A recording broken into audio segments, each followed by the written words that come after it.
இந்த 5 சென்டென்ஸ் எப்படி அதெல்லாம் பார்க்கலாம். எனக்கு உதவு, உதவு, ஹெல்ப் மீ. எனக்கு உதவு, ஹெல்ப் மீ.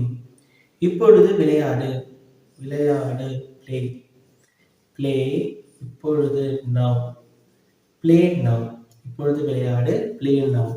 நேரம் முடிந்தது, நேரம், டைம், அவுட், நேரம் முடிந்தது, டைம் அவுட். போடு, put on. அதை வாங்கு, buy that. அதை வாங்கு, buy that. எனக்கு உதவு, ஹெல்ப் மீ. இப்பொழுது விளையாடு, ப்ளே நவ். நேரம் முடிந்தது, டைம் அவுட். போடு, put on. அதை வாங்கு, buy that. உங்களுக்கு இந்த வீடியோ பிடிச்சிருந்ததுன்னா ப்ளீஸ் ஹிட் லைக் பட்டன்.